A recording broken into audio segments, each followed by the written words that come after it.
Hi, folks. Welcome to another episode of Film Study. This is Ken McCusick. We continue our series of That One Play today with a really good one that I hope is not lost to Ravens fans of future generations, and that's Mark Ingram's season opening run in 2019 that eventually led to that 59-10 rout over the Dolphins. Here to discuss it with me is Mark Seff. Mark, how you doing? Good, Ken. Thanks for having me. Excited to be here.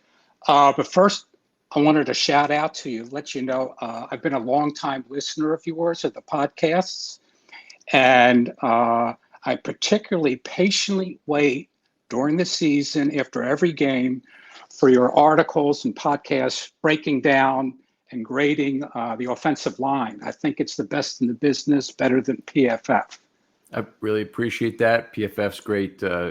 We have a lot of interaction between us, and I've always appreciated working with them in terms of how open they are about their scoring and methodology. So don't put down PFF. It's they're a good group. But I appreciate you coming on, Mark. Appreciate you saying some nice things. Tell us why you picked this play. Well, it's pretty significant because I think it was a foreshadow of the Ravens' record-setting run offense for that year. And it also set the tone for that particular game because the Dolphins had to honor after that the Ravens' running offense, which benefited Lamar greatly. Lots of trickery in this game. Some 2 of the 3 true into the mesh RPOs they ran all season were in this game, and one of them was very successful. So nice to see this come to. I'm sure we're going to hit on a lot of this, but why don't you set up the game in terms of where the Ravens were? It's obviously this first play of the season, so it's kind of where they were coming out of 2018. Okay, so if you'll indulge me, I'd like to go back to a couple games in 2018, which will set this up. Now, the Ravens played in Atlanta in 2018. Actually, I have some family in Atlanta, so I took advantage of going to Atlanta. I got tickets for the game, went to the game. It was actually my first opportunity to see Lamar live. And I have to tell you, it wasn't pretty. He fumbled. It was returned for a touchdown. There were 2 pass plays that I remember. One, there was a short out. Willie Snead was wide open near the end zone. It wasn't a deep pass. He threw it into the ground. Then Smoke Brown had broken open, wide open for an easy touchdown. Lamar airmailed it. Overthrew him. You could see Smoke Brown, stop in frustration. He pulled his chin strap. And I could tell you, I remember texting my brother that his passing's atrocious. This is not an NFL level. I was like really upset. Then I thought afterwards, okay, he's a rookie, being a little too hard. Okay, so next, let's go to the infamous San Diego playoff game, which is another fumbling, stumbling game. We all know what happened. It got ugly at the end. The crowd was chanting for Joe Flacco to go in. But I do have to say, at the end of the game, I think in the fourth quarter, he actually played better. I think he hit Crabtree for a couple touchdowns, but the damage has already been done. So we roll into the offseason with the usual, is he an NFL passer? That's all we heard off season. So then we roll into the beginning of the 2019 season, and now we can have some fun because I spent time tearing Lamar down for the magnificent performance he had against the Dolphins. It's a good setup, Mark. I want to hit on 2 points here. One is that John Brown really was probably kind of the guy who suffered most from Lamar being at quarterback at the end of 2018. He caught only 8 of 30 targets down the stretch, which is just awful. 27%. And it was for just over 100 yards in that period. So, less than 4 yards a target, I believe, or right around 4 yards a target. Anyway, did not do well in the game started by Lamar. The Ravens did fine in those games. They won 6 out of 7, made the playoffs and whatnot, but they had converted themselves to a run offense. That offseason, of course, Lamar worked with his quarterback guru, and he is the one thing you can say about Lamar Jackson is he's been the guy in terms of showing other players or demonstrating to other players how valuable it is to work, all year round on football. And in particular, he came into 2019 a different player. We saw it in camp. We saw a guy who was just on the mark in terms of throwing the football, much more accuracy. Just threw also a little bit of a tighter ball at that point. Just little things like that you notice. He seemed to have some confusion in 2018 about whether it was a run or pass play, and would just take off on a high percentage of 11 on 11 plays. And it's like it's not really doing a lot, you wouldn't think, to do that. But in 2019, he was a focused and very different quarterback. Okay, let me add, I live in the Miami area. And in that offseason, he lives in South Florida. Mm-hmm. I got these local stories about him working out in Boynton Beach. I know specifically with Hollywood Brown. I think there were a couple other receivers. So he was working hard. That's the thing, he was trying to improve. So that gave a little more hope that it would turn around in 2019, which it did. And it certainly had one of the greatest years ever for a quarterback. But let's talk about this play specifically. So Ingram is out a pistol on the first play of the season, correct? Yes. Let me back up and talk about the kickoff.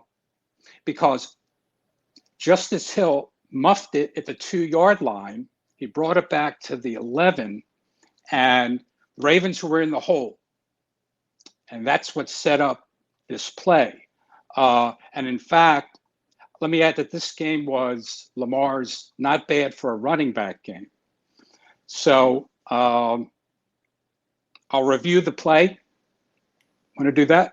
Sure. Okay. So I think this was a classic Greg Roman run play. He had Nick Boyle was on the left side playing the left tackle. They moved Ronnie Stanley to the right side outside of Orlando Brown. So it's obvious this play was, yes, had to go to the right. However, the Dolphins played a vanilla defense. They didn't make any adjustments, and they were outnumbered. Now, as you said, the backfield, Lamar was lined up in the pistol. Ingram was right behind him. Pat Ricard was set out a couple feet to the right. So after the snap, Stanley and Brown created a wall, moved to the left, and took out most of the Dolphins' offensive line. There was only one. The left defensive end of the Dolphins was still there. However, Pat Ricard was there to block him. Mm-hmm. So there was only one Dolphin linebacker to the right to stop Ingram from getting to the second level.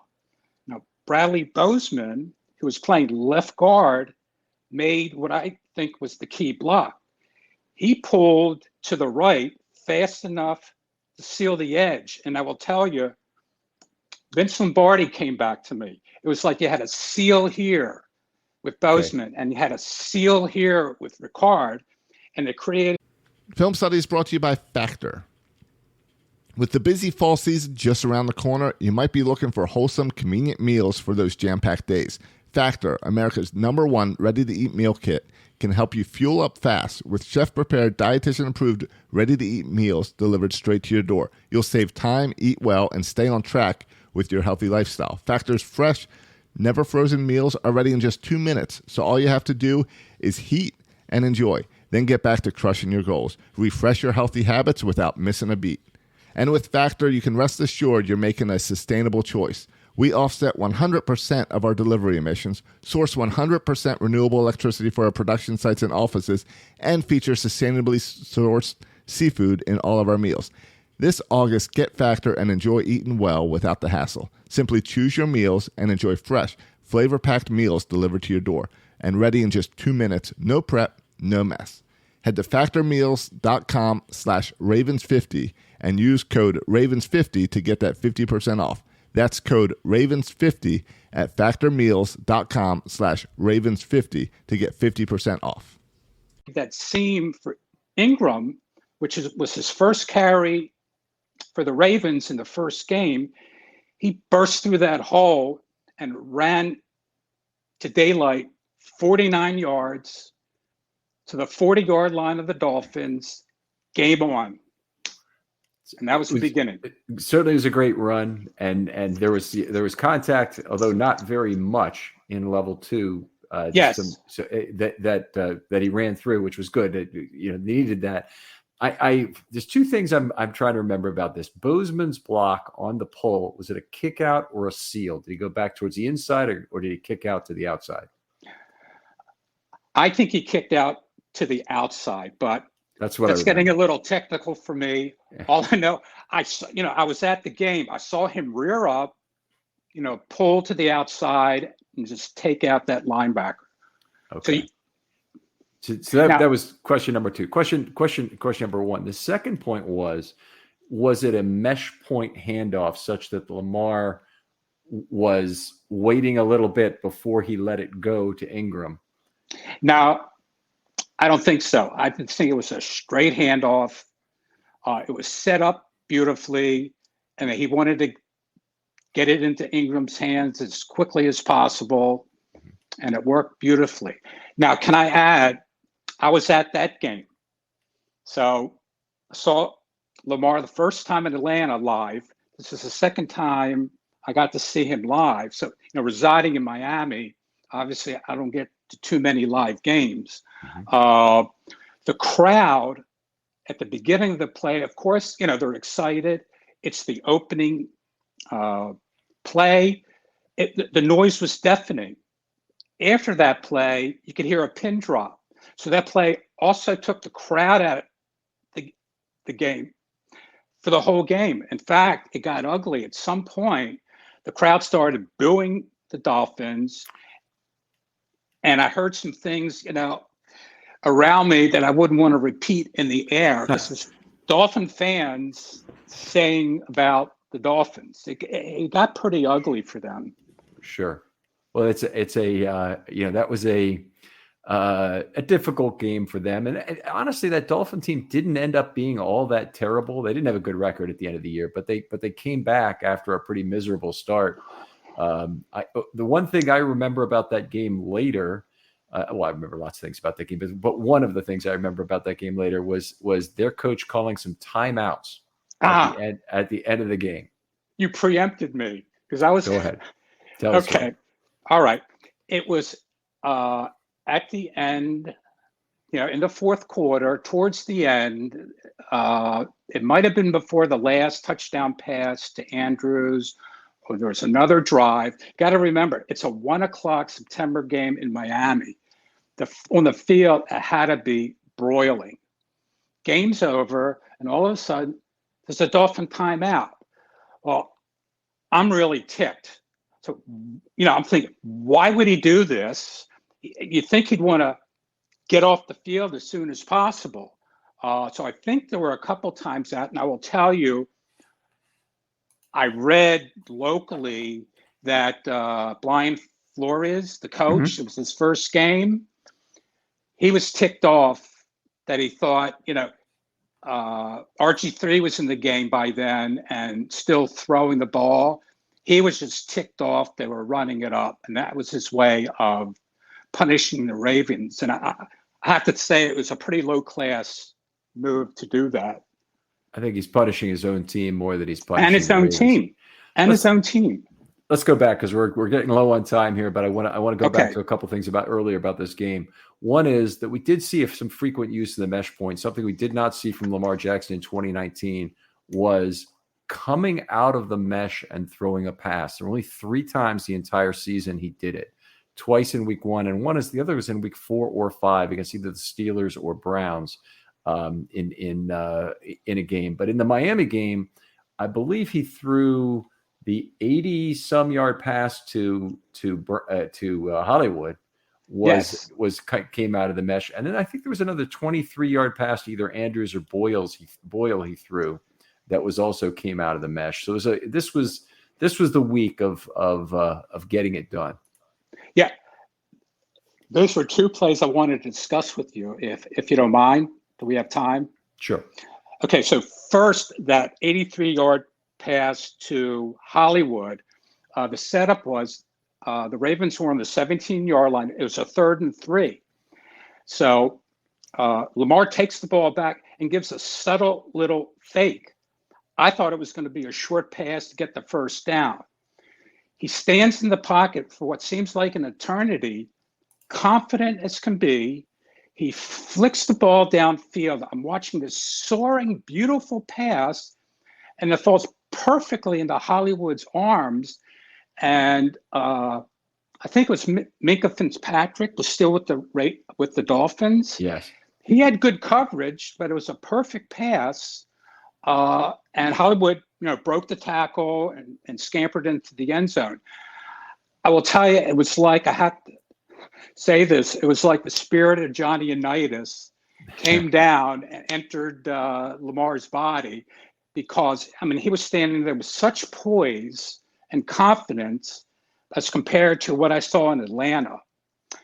And let me also follow up with the Boykin play, because the statistics are it was a 8-yard touchdown pass or whatever. Yeah.